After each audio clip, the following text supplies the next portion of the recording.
Hello, everybody, and welcome to the LFC Transfer Room live stream with myself, Hassan, and Paul. Thank you guys so much for joining us on this Friday evening before we get into the third last week of the Premier League action. We look forward to facing Tottenham Hotspur on Sunday. Maybe a bit of a revenge game there, considering what happened last time when Tottenham won the league in October. But we've seen how that's gone since. But lots of transfer news today. We have news about my love child, Gonzalo Inacio, and his compatriot that's over in Sporting Lisbon as well.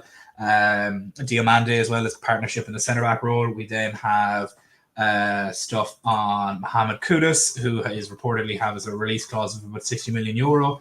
We also have reports that we've also made contact with Real Sociedad for Takefusa Kubo, who has a 60 million euro release clause, and then also we have the Feyenoord defender Lutsharel Geertruida, who is apparently wanting to follow Arne Slot and come over to Liverpool as well. But before we get into everything, we will just make sure, just ask you, as always, just make sure to like and subscribe if you haven't done so already.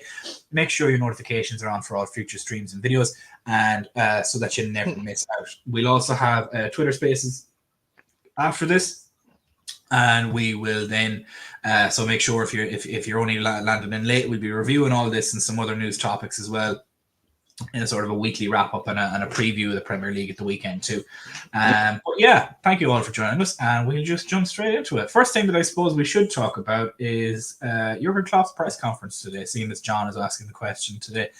I don't know, Paul or Hassan, if you've seen it yourself. However, it's giving a very much I'm quitting in 3 weeks, I couldn't give a shite kind of an attitude to it. Hassan, what did you make of his press conference? Did you see any of it? Any of the comments on, like, he's saying that with the schedule that we had and that they dared to put us on another 12:30, that we should have been with Amnesty International, that it was a crime. Do you think he's just fed up at this stage and he's just going to say what he wants over the next couple of weeks? Yeah, exactly. It's just 3 games left. It's a great chance to get all the stuff out of his chest and really go for things. He at the times he said stuff what he needed to say, but he knew it came with consequences and all. Now he should go all guns blazing and address those issues because if we look at the slots, I think we have the majority of them coming towards us, not the other teams. And it's if it's difficult for any team, it should be distributed equally. Not one team gets the majority of share, and it's really. I hope he goes against the refs also. All those guys who were not at our side, and they were saying that we should respect the refs and all. And now look at Ange and company and all those. Now they are also fed up. So there, that was the chance they should have joined us. Now they are looking like hypocrites, but hopefully Klopp goes hard for them in the remaining days. Yeah, I don't disagree with you. Realistically, it's Alan mentions there in the comments, Paul, that he thinks he will expose PGMOL before he goes. I'm not sure to what extent he'll expose them, but I'm in much of an agreement with Hassan. I think it's very much school teacher that's 2 weeks away from summer holidays that just does not care right now and already has their mind on sitting on a beach with their wife, sipping on a pina colada, just enjoying life and enjoying maybe a small bit of retirement for a while. Did you see any of the interview, the press conference yourself, or even the comments on it? And what did you make of it? Yeah, I didn't get a chance to watch a press conference, but I've, read a couple quotes online, and I've seen a couple shorts here or there. It strikes me, just as Hassan says, the guy has been fed up. He has been talking all along, and nobody is paying much attention. Now he doesn't give a crap what anybody else think. He can't be fired. He can't be losing his job. He's comfortable in his own skin. So I think right now, for the next couple of weeks, expect him to be the one that is speaking up for the other coaches that are not as secure as him. So don't be surprised if some of the other coaches need to get across something. I might just text him and say, "Hey, you want to mention this in your press conference?" So that's kind of how I read it. But to be fair, he hasn't said anything today that he hasn't really been saying. Yeah. Maybe his language has been a little bit more stronger today, but it's typical Jurgen Klopp. The guy just speaks what is in his mind. He's not a hypocrite, so it is what it is. Yeah, and thankfully with the new man coming in and Arne Slot, obviously nothing 100% confirmed by the club yet. It's all but confirmed by all of the talking faces on Twitter and social medias and news networks. But Arne Slot is very much a similar sort of an attitude. The Dutch themselves as a people are quite blunt, and I personally quite like that because they're very straightforward and upfront, and there's really no bullshitting with them. But that's going to be very much fun. We're nearly just getting a bald Klopp, for lack of a better term, in the press conferences anyway. But we will move on to our transfer targets because there is a lot of them. So we'll start at the top. So Paul, you've been somebody that's watched some of Feyenoord over the past while, and you've liked their sort of gadget man, so to speak, who can play all across the back four. That in Geertruida. And he's a big, strong physical presence. He's 6'2". He's rapid. He's really, really good with a pass as well. And what I'm going to do is I'm just going to pull up here him as opposed to Andy Robertson and Trent. So give me 1 second. Now I'm going to get up this Andy Robertson. Perfect. There we go. So what I'm going to do now is I'm going to share this screen. And we're all going to have a quick look at this. I'm going to take the brand off this, and then I'm going to go share screen, and we'll go share screen, and fullbacks. Here we go. So if we take a look at this chart here, right? So we have, on this chart alone, we have Geertruida, and then we have Andy Robertson in the very sort of dark red, and then in the lighter sort of pinky red, we have Trent Alexander-Arnold. As you can see, his dual percentage for how he likes to dribble and get up the pitch really is absolutely bonkers. Their progressive passes is somewhat on par. Their defensive actions are somewhat on par. And what's something that's great as well is with Trent Alexander-Arnold and with Geertruida, their aerials percentages opposed to other fullbacks seem to be quite well. Looking at that graph there, would you say that it appears that he may be a perfect fit to come into this Liverpool squad for the needs that we have currently at the moment from the fullback position? I love the fit. I love it a lot. Now, I could get lazy and just say that he is a perfect replacement for Joe Gomez because he is, but it's a lot more than that. Yes, he is about 4 years younger, which is a plus. But he's, as you said, he's a big, physical, strong, and rapid guy. Now, if we think that Trent will some days move to the midfield role, then he would be the perfect guy to play that inverted right back. Because one, he's a solid defender. He has represented his country beside Verge as a centre back, and of course he has played right back and left back. So he's the kind of guy that if he's inverting and we lose the ball and he drops back as a centre back, we're basically losing nothing. His passing range for a defender or his ball carrying for the little games that I watch seems very, very good too. So a lot of times you hear about players who can play everywhere, and sometimes it just strikes you as somebody who can do a little bit of this, little bit of that, but not really great on anything. This guy, I think, is different. This guy, I think, if the manager decides to play him every day as a number 6, he can do it. If he's playing every day as a centre back, he can do it. If he's playing every day as a fullback, either side, he can do it. So I think this is a no-brainer. I think we need to get this guy because, as I said, he can do a lot of stuff and he can do it at a high quality. So he's more than just a replacement for Joe Gomez. He's a huge upgrade on Joe Gomez. I'm not saying Yeah. that we should kick Gomez out of the club, don't get me wrong, but this guy is definitely a better Joe Gomez, if you know what I mean. Yeah, no, like myself and yourself had a bit of a back and forth about it, and you obviously weren't of the advocate to sell Joe Gomez, but to be a Joe Gomez replacement. And I was kind of thinking that the two of them could go hand in hand because they're both gadget men. They can both play all across the back four. They're all going to get minutes. Your argument was kind of maybe Joe Gomez wants to go and become a starter, and that's a fully valid argument as well. But would you? It's kind of like it's what's the best way to describe it? Is would you rather go and be a starter on a mid-table team? Or like he's played 3,000 minutes already this season. That's more than most starters, which is madness.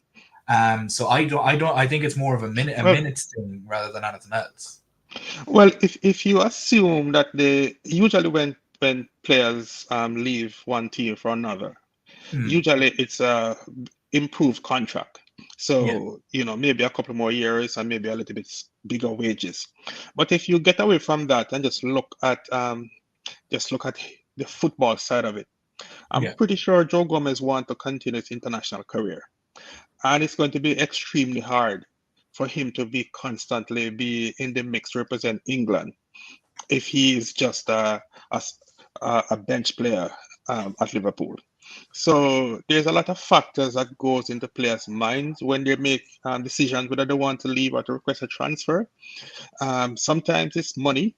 Sometimes it's playing time. Sometimes it's to further their international career. On the flip, if you look at Lucho, he wants to leave. It's just because of contract and money. For Gomez, I think it will be playing time and to further his international career.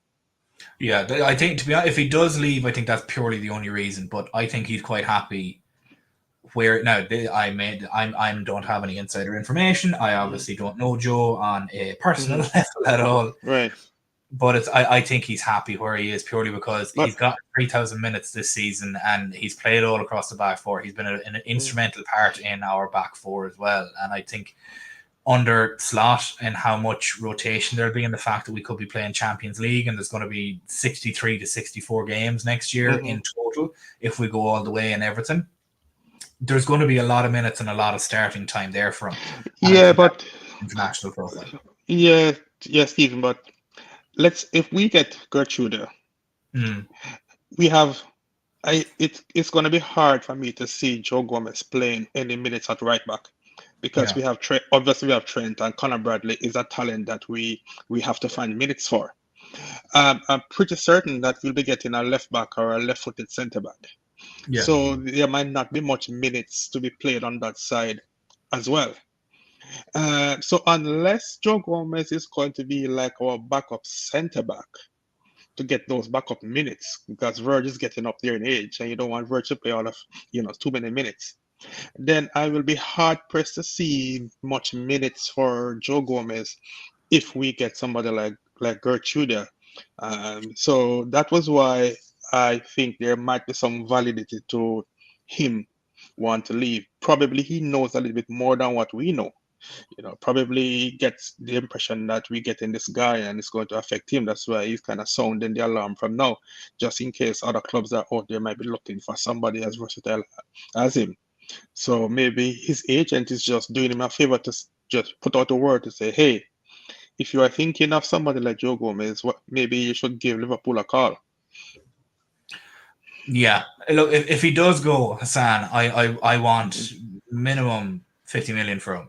Last year, you could have made the excuse for 30 million purely because of the lack of playing time, some injuries. But now that he's come in and quite literally been a starter quality in many instances, especially even at left back, which is not his natural position, it's you'd want 50 million from at minimum. And when Paul mentions the defensive strengths of Geertruida, I'm going to share this tab here, and this is basically all top 7 leagues with their short to medium passes along with their defensive duels won percentage. And he's quite all by himself up here in the top right. You then have Andy Robertson here and you have Trent Alexander-Arnold here. Other players that you would have around them, you have Mendy there, and then you have Igor Julio there, and you have a lot of other players that'll be sat around them that'll be there, like Acuna, Williams, Deeks there as well. Considering his level of, I'll just zoom in on that. Considering his level of defensive skill along with his clear passing skills, I'll throw you two questions first of all. So, how do you feel about Geertruida coming in first of all, if he was to be our next signing, and if Joe Gomez was to leave? First of all, do you want him to leave, and what will be your asking price? Yeah, it was all started with his post when he was watching the match. Maybe he wants to join West Ham, who knows? But I agree with you in that sense that Gomez is settled here. He has almost played all his adult life in this team. For Gertruida, for me, if he is considering coming in, he will want to be the first name on the 11th. He should consider to be a starting if he really wants to, because he is playing on national team. He's the first choice with Virgil. So for him to come in, he must be thinking that it will be uh, surely it get minutes.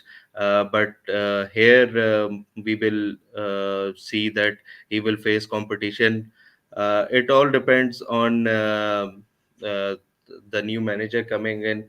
I want to throw in the name of Sepp Vandermeer, who's done really well at Yeah. Mainz, at a team which is not that great, but he has performed really well. Oh, we'll touch So on him in a minute. He's going to be in yeah, with the centre backs. You'll see where he yeah, sits on a level like this as well. He is yeah. quite nuts in Yeah, his. because if we are talking Katrina, his versatility, and he's coming in and he can fill in the positions. So I think with Trent and Connor Bradley on the right side, and maybe and Gomez can play at the left back with Semikas and Robo. So it will be interesting to see if this rumor is concrete or not. Yeah, and as John mentions here, he also plays a bit of defensive midfielder too. I think that's more so from the inversion of the right back, and that's kind of that's kind of the role he lands into. I don't think that's an out and out position for him, but he is a very very versatile player. Now, when we move on to our centre backs, now this is where it starts getting very interesting. So we have centre backs that are coming in here. I'm going to get the other one now. So we have Pancho as well. Give me 1 second. I'll see if I can find him here. I can't find him there or not. That's fine. Won't worry about it. But just we have two from Sporting that apparently are garnering an awful lot of interest. And I'm going to share this tab now. And one of them is my absolute dream signing in Gonzalo Inacio. And then we also have his compatriot at the centre back role in Diomande as well at Sporting. So looking at this here, this is the two of them compared to Virgil van Dijk and Ibrahim Konate.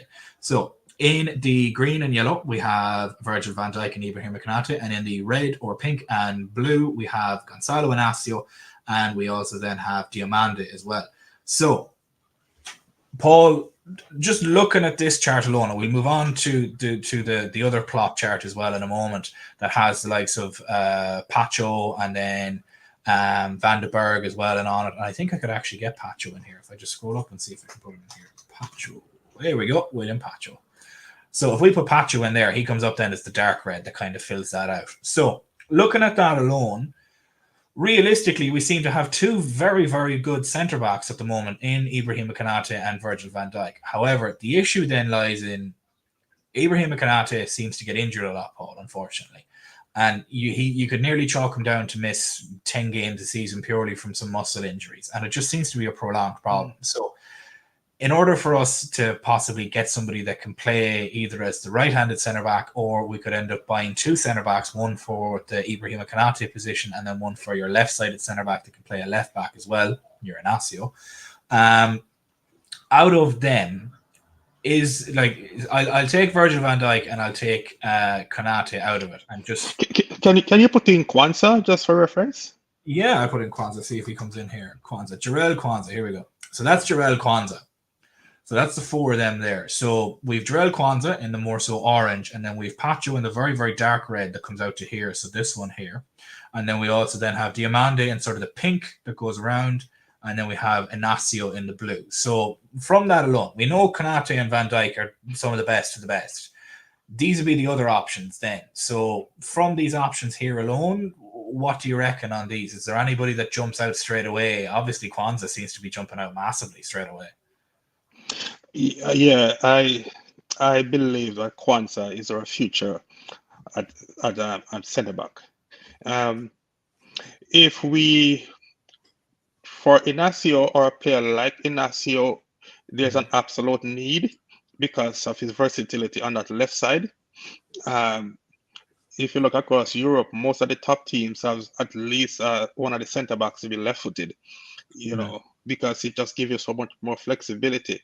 So even if the other guys are a little bit ahead of Inacio, the fact that he's left-footed and he's very experienced too, he has represented Portugal on a number of occasions. So he's the kind of guy that that we desperately need. Yes, we don't play a back three, but if we don't play a back three, but if we decided to, you know, for a game or two to play that style, he would be perfect as well as he can also play alongside play instead of Rabo on that left side. So there's a lot of reasons why Inacio is a no-brainer for me.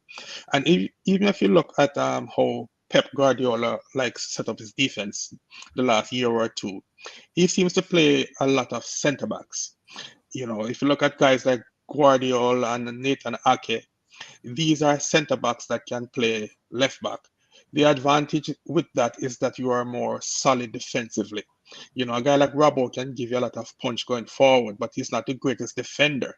So Inacio, for me, is a no-brainer. Diomande, again, Kwanzaa. Because we have Kwanzaa, and also bear in mind the amount of money that would be required to get a talent like him. And, you know, Hassan just mentioned Sepp Vandenberg. So it's I'm a little bit doubtful that we would go for him, but I think we should get Inacio, or if not him per se, but certainly a top centre back who's left-footed. Konate, I am a little bit concerned because he has had so many injuries. Some of the last games that he has played, I kind of wonder, is he a little bit too careful? Is he a little bit hesitant into going into tackles or to make that burst of speed, that turn? You know, he's a little bit concerned about being injured. So whilst I would not actively shop him, if a substantial offer comes in for Konate, I wouldn't be opposed to letting him go and then use that money to get a guy like Diomande. But for now, I think the priority is a left-sided centre back. Yeah, I don't disagree with you, and I have been on the Inacio train since this time last year nearly. It's been absolutely nuts. Just to answer your question, Alan, Konate's missed an awful lot more, but Virgil van Dijk is, other than his big injury with his ACL, I kind of don't think he's missed any games. He's been quite the Iron Man, realistically. Hassan, I'm going to jump over now to the other tab that has the likes of Sepp Vandenberg. And you know what? Probably I could find him here again. He was on the 5th when you were doing it. Vandenberg, there we go. So Sepp Vandenberg, we'll take him out and look at him and Jarell Kwanzaa together. So realistically, his defensive actions is an awful lot higher. His aerials seem to be similar to Kwanzaa. I think possibly the role he's being asked to play in a very defensive side in Mainz. He's not being asked to push the ball forward all that much, just be the defender, and that kind of rings true here. He's a big dude, he's rapid, and then if we go and look at here with defensive duels 1 and aerial duels 1, I share this tab now with everybody, and you can see here we've Jarell Kwanzaa. Basically, the further you are out to the right over here, the better you are. We've Van Dijk here, we have Kwanzaa here, we've Diomande here, we've Konate here, we've Sepp Vandenberg here, we've Piero Hincapié, we have William Pacho, and then we have Gonzalo Inacio in there as well. So there's a lot of players that are in there that really we have 3. What's hilarious about it is if we cut off right here, just above Diomande, we have 4 of the top centre backs in all 7 leagues in Europe, because the leagues that this goes through is, what are the leagues? So it's Premier League, La Liga, Bundesliga, Serie A, Ligue Portugal, and the Eredivisie. So it goes all the way down the top 7 leagues, and we seem to have the top 4 young centre backs, especially considering 2 of them, 3 of them are under the age of 25, so to speak. Kwanzaa is a beast. Yeah. He's an absolute animal, and I knew the second that he came out, and when he was playing in that Newcastle game, he really impressed me. And people were saying to sort of maybe cool the jets on it, but I knew straight away, and I was like, you can see it. The eye test doesn't lie, especially with defenders and especially with young kids. And if Klopp trusted him in that game, we were down to 10 men and the game was 1-1, and he trusted to put him in that situation. I have all of the utmost trust in him. But Hassan, the question that I just sort of posed to yourself is, with the young centre-back that we have in Kwanzaa and the fact that we could bring back Sepp van den Berg, is there much of a need for multiple centre-backs? Because we do have, as Paul mentioned, Joe Gomez may turn around and say, I want to go get first-team football to help progress my international career. We also will lose Joel Matip as well as his contract runs out, barring an extension, which I don't think is going to happen. But that's 1, maybe 2 centre-backs gone out of your room straight away. You need to do you see the need to refill that with 2 extra centre backs, or do you feel that just Kwanzaa and Van den Berg will be fine coming back in and filling those roles? Yeah, it will depend upon if Gomez is really thinking about going. Then we will our hands will be forced to be talking about Van den Berg. I agree with you. The way Mainz play, he is just static at the defense. And I saw 2 games, and his head was like a magnet. All the balls he was clearing, and he was really fast and athletic in the uh, uh, our penalty box. The penalty box, he was really dominant, and I think we really need some kind of this, because our defense has been really leaky in this season. We always I don't think we have many clean sheets, which was our benchmark. Ellison used to be at the top at the clean sheets, and at set pieces we look all over the place. And I think Konsa and Vanderberg, Konate, Van Dijk. Uh, I think we must not look into much of it. If only if Gomez decides to go on, then we will look for another one. I think there are more pressing situation in the defensive midfielder position, and if a really dominant center defensive midfielder comes in, he can fill in those places, and he can be the third center backs in defensive positions. Yeah, and I just see a couple of questions coming in through the comments here of asking myself, why would we sell Joe Gomez? He's like the defender that plays in every backline position to a decent standard and he's pace. It's not so much saying to sell him, and neither myself nor Paul were saying to sell him. It's he may ask to go. He's currently gotten 3,000 minutes this season. He may want to just go and be a starter elsewhere. Similarly to Queevy and Kelleher, like they're both deserving of first team minutes and could get first team minutes in multiple other teams in the league. So it could very easily be him moving off to go and maybe try and further his career on an English international level. And that sort of a situation. Then you just ask the second question, does it mean that Matip will stay if Gomez goes? Can't see us getting rid of 2 in the 1 transfer window. I think it's more likely that Matip goes, purely because he's at the end of his contract. He's older. He's coming off a big injury. I get the feeling he's not going to be renewed and he's going to be let go. It's going to be sad to say it because he was absolutely monstrous for us at the start of the season. But with Michael Edwards in charge now, it may end up being quite cutthroat in the summertime. Alan mentions here as well about us conceding at the back with our marking on corners and free kicks. Exactly that. And that's why aerial duels that we can see up on the top left and the defensive duels on the bottom right. So the further up to the top right that you are, the better. So we obviously have Van Dijk, who's up the top there, who's monstrous at both. We then have Kwanzaa, who seems to be very, very good at both. and the league average is kind of, obviously, as you can see, that big gathering of dots in the middle. We've won. Sepp van der Berg across the top 7 leagues in Europe is in the average, but he's being asked to just be a defender. Whereas then you have Jarell Kwanzaa, Ibrahima Konate, and Virgil van Dijk up the top there, who are above the average or in the elite category, so to speak. So if you were to section this out, you'd go sort of diagonally like this, and every time you move up a level, that's where you go. So like from this angle up this way. So from, if I go down here, and then if you go parallel up to the right of this, that's sort of the elite range. And then you have the elite of the elite here. And hilarious how a 20-year-old is in this realm of elitism with, as you can see here, 78.69% of his defensive duels won and over 60% of his aerial duels won. It's absolutely monstrous. We're going to move on to our I have a couple of questions, by the way, saved in the chat. So if you are asking questions, just fire them in. I'll try and save them, and we'll come back to them sort of in the last 15 minutes. Obviously, John here mentioned about Pacho, that they're saying we could sign him and then loan him back. It doesn't make sense to me.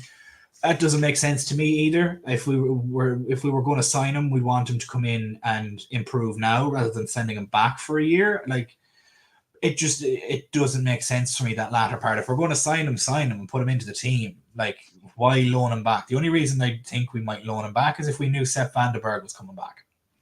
That's it. That'd be the only reason. But I think there's going to be a lot of rumors that float around in the lead up to the summertime, and just take a lot of them with a pinch of salt, realistically. On our Twitter, unless it's somebody that's a full moon, I'd take it with a slight pinch of salt. We've obviously had the likes of David Ornstein come out, and Fabrizio Romano come out with a lot of reliable news lately. But just take it. It's no more than last season, and last summer with the CDM stuff. We were all quoted with every CDM that there was around, and it's just madness. But what we're going to do now is we are going to move on to our wingers, because we currently have three different wingers that we would realistically be interested in at the moment. David Ornstein has said we'd be very interested in Mohammed Kudus, and we then also have reliable sources saying that we've made contact with Real Sociedad in relation to Takefusa Kubo, and we've learned as well from Ornstein of Michael Olise's £60 million release clause. So, Paul, looking at, Paul, you're always talking about these graphs. I'll let you talk about the other ones first. So, Hassan, I'll get you to talk about this one. So, looking at this graph here, this is Mohamed Salah in your green. You then have Michael Olise in your sort of lighter, sort of lime green yellow, and then you have Kudus in your red, and then you have Takefusa Kubo in your blue. Looking at this chart itself, and based on what it seems to be, it looks like Michael Olise seems to be the best option. Now, the only issue is he's missed a lot of games with a hamstring injury, and that would be my only worry. And he's missed games last season, and he's missed games this season. Out of those, however, Michael Edwards loves picking up diamonds in the rough. What do we think about these options here? We obviously have Alan mentioning Somerville at Leeds as well. But Hassan, give me your thoughts on these ones here, and we'll pull up Somerville as well while you're chatting away. Yeah, it's really interesting that we are talking with the graphs and graphics and data. It's on the books of Edwards because he looks with the data before signing players. So we are on the right track. If the injury record of Olise was good, it was a no-brainer. With 60 million release clause, we would have been all over him. But thinking about this injury record and as compared to Crystal Palace, we play a lot of games compared to them. So for injury record and hamstring one, it's worrying, and we don't have the resources to waste any money on players who will. We have already, I hope, learned from the mistakes we have committed in the past. So Kubo is really interesting. I've seen him a lot in the Spanish. I really like him because the ball sticks to his feet. He's really good dribbler. The only thing concerning is his height and his strength for me, because he's not a big guy. Um, but for a winger, if he comes in, he plays a similar role to Salah. He starts on the left and he comes in. Uh, Kudus is really interesting. He's fast. He's strong. He has already played in the Premier League. So I think if we know his release clause, so I think if we go for anyone, it will be him. Yeah, and Paul, Kudos has been your shining star the past couple of weeks from when you've been watching the likes of West Ham and that. So looking at the numbers there, obviously somebody mentioned Somerville in the chat. So if we just take a look at the top three, the top essentially. So we'll kind of just take Kubo out of this at a moment. So we have Kudos in your pink sort of there, and then Mohamed Salah in your green, Michael Olise in your sort of lime, and then in the very dark red you have Crescencio Somerville, who plays for Leeds currently at the moment. Now, I personally think that that would be a wrong move myself for Somerville. The last time he was in the Premier League, he didn't necessarily light the world on fire. But now that he's kind of in the Championship, all of a sudden he starts lighting the world on fire. It reminds me very much of a Harry Wilson, that he's just a Championship player, perhaps. Now, he can prove me wrong, and I'd be happy if we signed him and he proved me wrong, but that's just the feeling I seem to get. Would you be of a similar opinion to that? Yeah, and we are our best player right is Mohamed Salah. He is a left-footed right winger, but he's 32. So I think the profile of the player we are looking for is a younger, left-footed, talented player. Not someone to play every game, especially if Mo Salah signs a new contract, which is what we are told. So that would rule out Somerville, because he's right-footed. He plays on the other side, and we have a number of options over there. Yeah. Michael Olise really scares me. It's really hard to plunk that kind of money on a guy that has an injury record, as checkered as his. Yeah. Another one that you could throw in the mix too is Pedro Neto. Again, he is a talent too, but his injury situation is a big negative for me. What I like about Kudos is that he is probably the only one of those we mentioned that could play in the same 11 alongside Mo Salah, because he's very comfortable in the midfield role. He can play that Harvey Elliott role, either a right-sided number 8 or even a number 10. So he is not just an out-and-out winger. He's very, very versatile. It's just a pity that we didn't stump him up last year when he was going for like that 35 or 38,000 pounds that West Ham paid for him. And I watched a couple of videos, and he's actually a Liverpool supporter. He said his favorite player is Thiago Alcantara. But that's water under the bridge. So he would be the guy that I would go for among those that we just mentioned. Honorable mention would be the guy that plays for PSV. The Belgian, left-footed Belgian, that plays for PSV. Johan Bakayoko, that's him here. Yes, just Bakayoko. Correct. But I think Kudos might be the most difficult one to get, because I've heard that he has a release clause, but from what I know about release clause, it usually would not be active after the first year. Release clause usually is active after 2 years, or sometimes after 4 or 5 transfer window or something in that. So if there is any release clause, it wouldn't be active just so quickly. So to get him would mean that we'd have to negotiate with West Ham. They can have a hard bargain. But if the player insists that he wants to leave, then I'm pretty sure that, and we really want him, then maybe we can send Joe Gomez the other way. Who knows? Just kidding. But we definitely need one of those guys to come in. I think Michael Olise is going to go to Man United. not because of football reasons, but if you remember the Mason Mount saga, Manchester United will always offer extra 100 grand a week. Because Mason Mount was interested in Liverpool at 150 until Man U said, how about 250 a week?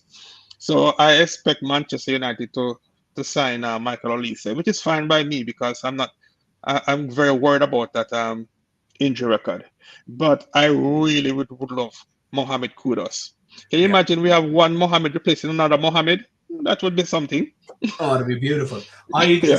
I'm torn between Kudos and Olise myself, and I wouldn't necessarily worry about the injury with Olise because it was one big injury last season, and then he kind of tweaked his hamstring for France in the summer last year after his international. I think he's French. I can't remember. Yes, he's French. And then Crystal Palace kind of rushed him back, which then caused him to tweak it more. And then that's what had him out for quite a bit of this season. But in the games that I've watched, both him and Eze, who are very close beside each other there, and their expected goals and expected assists. Obviously, you see the two absolute unicorns out there on the right, Mohamed Salah and Kylian Mbappe. I'll just zoom in on that a little bit more. But it is just absolutely madness looking at the two of them that are there. But then you have, obviously, if you want to look at comparisons in the rest of the league, you have Cole Palmer, Bukayo Saka, Johan Bakayoko, who's also here, the winger for PSV, realistically isn't a bad option. And we were linked with him earlier on in the year as well. So if we're looking at the numbers, and this is what, and I suppose it all really depends on what Michael Edwards and Richard Hughes want from their right winger. If this is the end of Mo Salah as his Liverpool career, obviously we have a couple of notes coming in here from people. Obviously, Tony mentions here it's a new era, it's a new blueprint. If our star player was Salah, if we could pull it off, our new star player could be Wirtz. That's not happening. There's not a chance of that. Really, because he's already said he's staying because Alonso is staying, and you'd need to pay £120 million for him. And there's no way in hell Liverpool are paying that, unfortunately. We then obviously have Jederko here mentioning Nico Williams from Atletico Bilbao. That's a good option as well. I think that'd be a great shout too. He's young. There's a release clause there too because there has to be in Spain, but I'm not sure he necessarily wants to move yet. There's been little to no rumors or smoke around that. This is an interesting one though. So we have Brasileiro for Foreigners here, which is a regular on the show who was helping us with the Andre news as well for a while, along with Fluminense for followers, for Foreigners, should I say? Excuse me. So there's two. Luis Guilherme, who plays for Palermas, I believe at the moment, and Estavo as well. They're two new Brazilian wonder kids, and Michael Edwards before he left wanted both Rodrigo and Vinny Jr. and we could have had Rodrigo for £3 million, which still makes me sick to this day. So if we got Rodrigo for £3 million, what's to say that he didn't have tabs on other kids that were coming through at the time in the Brazilian leagues that could have very easily made a jump over and become the next superstars. So don't count that out as well, that we could see some talent from the South American market coming through.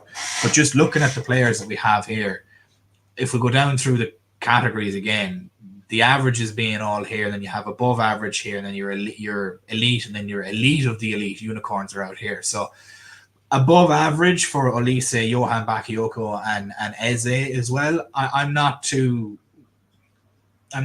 necessarily, not that I'm not sold, but it's going to be an interesting time looking at who might come in because we're looking for a wide player, and realistically, we need to future proof now. And if Salah stays for a year and signs a year extension, we still need to future proof. There's no point in kicking this can down the road and trying to do it next summer when everybody knows we're going to be desperate for it. Sign Salah to a year deal if you're going to keep him, or else just sell him and be done with it. That's kind of the way that we need to look at it. But enough on the numbers. What we're going to do now is we're going to have a quick chat about some injury news. So I'm going to stop sharing this and we'll get our brand back up again. So we'll all pretty, and there we go. So that being gone through with all the players and the numbers and realistically, John, he's a great player. He works really well with Olise, but I don't know. I don't know his situation with a release clause, because if they're letting one go with a release clause for £60 million, you can bet your arse the second one that's there of their wide players is going nowhere without a massive fee. That's the kind of the way that I look at it. But injuries, we learned as well today in Jurgen Klopp's press conference that Virgil van Dijk hasn't trained at all this week and is a doubt for Sunday. Given his age, Paul, and given possibly the fact that top 4 is secure, unless City and Arsenal drop points before we play on Sunday, I don't necessarily see a need for him to play. Do you? I agree. And my gut feeling is if we were still firmly in the race, Virgil would be playing. Yeah. He's a captain. He's a guy that doesn't miss games. So I just have a feeling that we will not see Virgil again until the last day against Wolves at Anfield. And that's fine. I'm totally fine with that. Because now that we are confirmed, in top 4, and we have very little chance of winning the league, especially if both City and Arsenal win on Saturday, then it's kind of pointless to run him out there. So give the other guys a chance. Probably we might want to try give Joe Gomez a start at centre back. Yeah, because we tend to forget that he is a centre back by trade. Yes, played a lot of minutes at right back, left back, but he's really a centre back. So I wouldn't be opposed to starting Joe Gomez and Kwanzaa at centre back and give Verge a game or 2 off. So I think it's fine. But again, no need for him to play Saturday. Yes, we have a beef with Spurs, but that's not Spurs is no longer relevant, so it doesn't really matter. And I think we're going to beat them anyway because we just need a couple of set pieces and that's it. Yeah, it's to be fair, we'll just get Jarrell Quans up there for a couple of set pieces. He doesn't want to do anything with set pieces, so we leave him with that. Mm-hmm. John asked a good question here, Hassan. With obviously maybe unless City and Arsenal drop points tomorrow, I think it's going to be a situation of playing the kids until the end of the season, because if they don't drop points tomorrow, it's quite literally all signed, seen, and delivered that it's going to be a 2-horse race for the last 2 weeks. So with that being said, do you think this is an opportunity now to just run the kids out there with your Jayden Dans, your Harvey Elliott's, basically play the under-21s and see how that goes?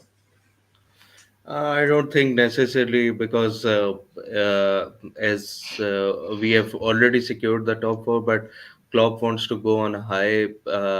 He wants to win all these 3 games, and with who's one player who got injured, who was playing really well, Newcastle one.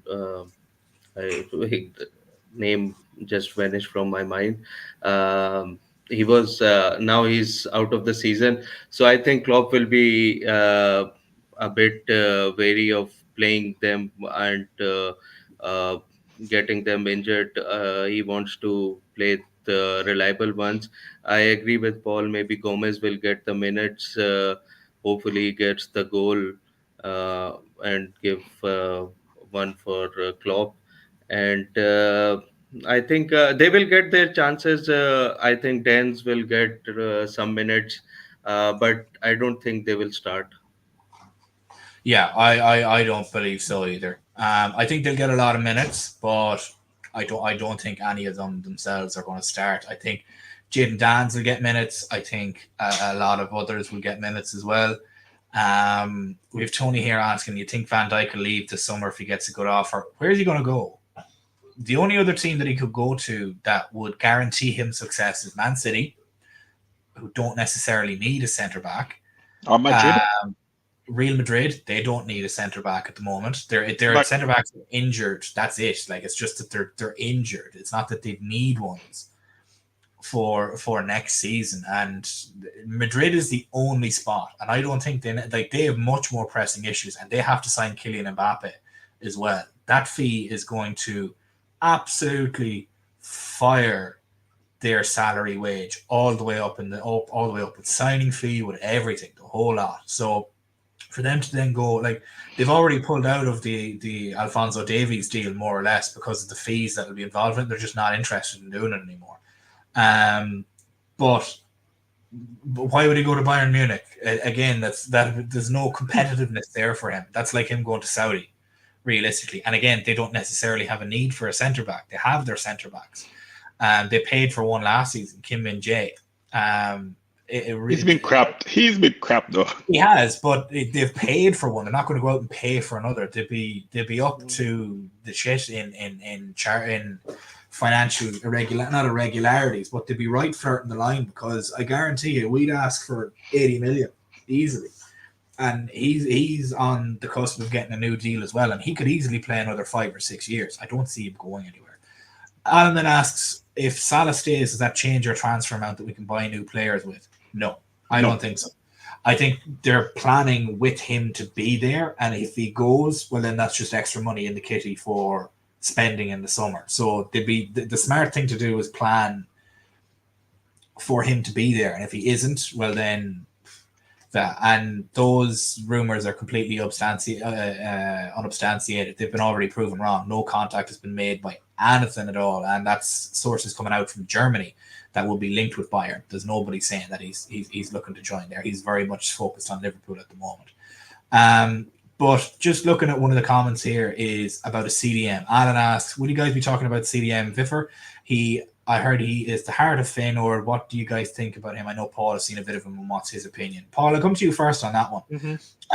With that opinion on that. Mats Wiffer, he's very similar in relation, and what I might do actually is I might go and we'll have a look at his chart compared to Alexi McAllister, because this will very much interest you, Paul, if you have a look at this. So if we go Alexi McAllister this season, and then we go Mats Wiffer, and I'm going to share this now, and you'll see why I would be very happy to get this guy in. So give me 2 seconds. Now we go present, we go share screen, and we go data, and boom.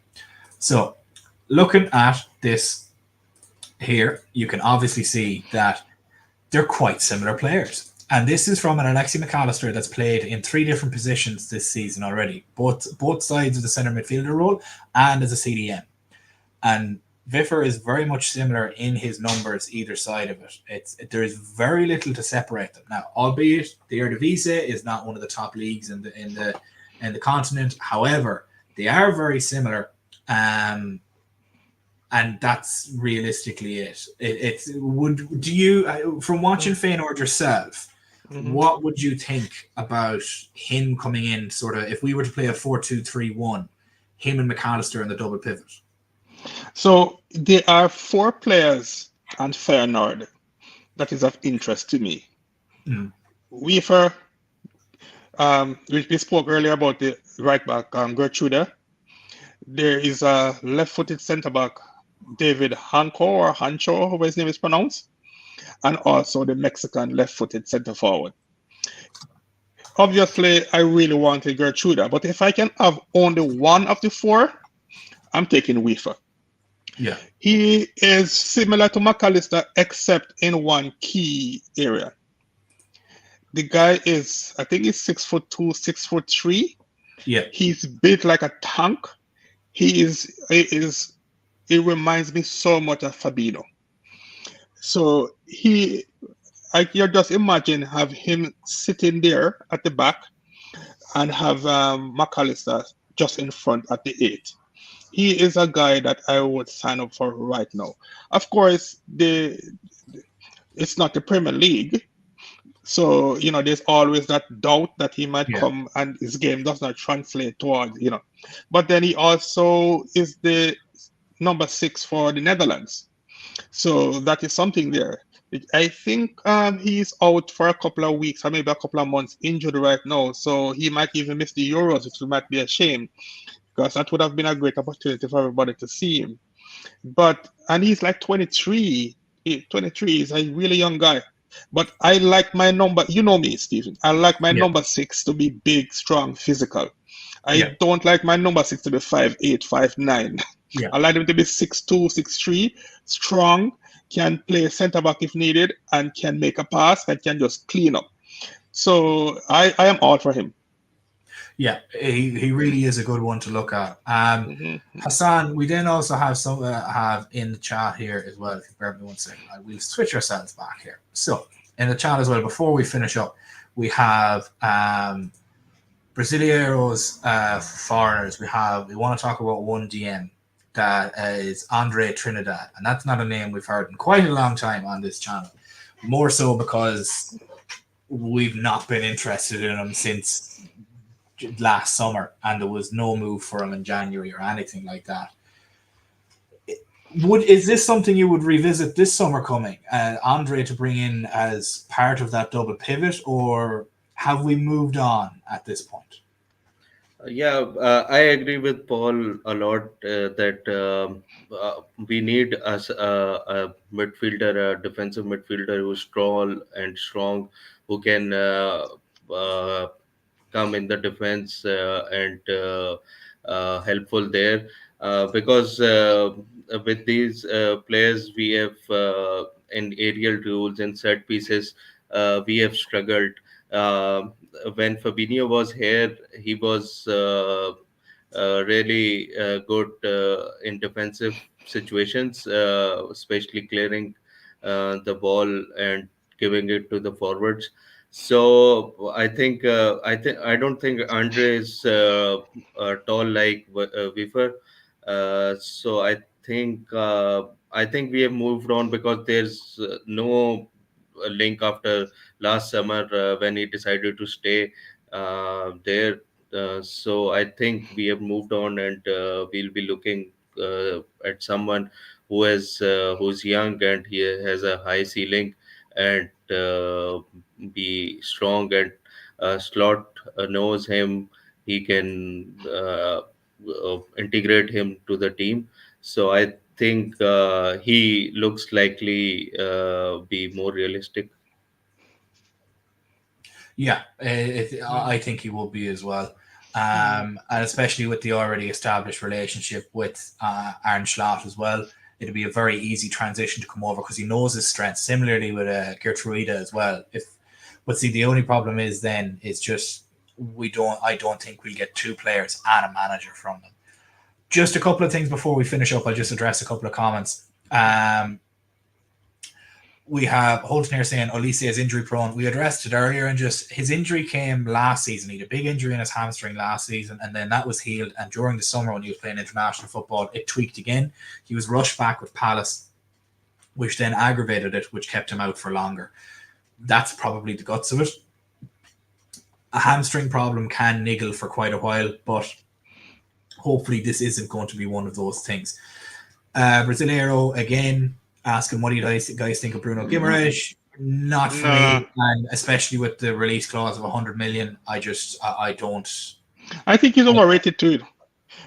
I mean, he's a good player, but they're pricing him along the same league as Declan Rice or Rodri, and he's just not. I mean, would I have him at Liverpool? Yeah, for 40, 50 million.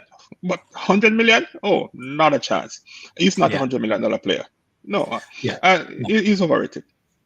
Yeah, no, I'd be of agreement with that. Hassan, would you be a similar situation? Like his release clause is 100 million, and he's really not going to go anywhere especially to a Premier League side for less than that.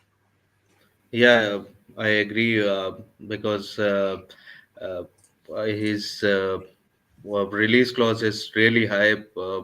I don't think with Edwards coming in, we will go for these type of players. It will be a really thoughtful players who are young, hungry, and have a really high ceiling.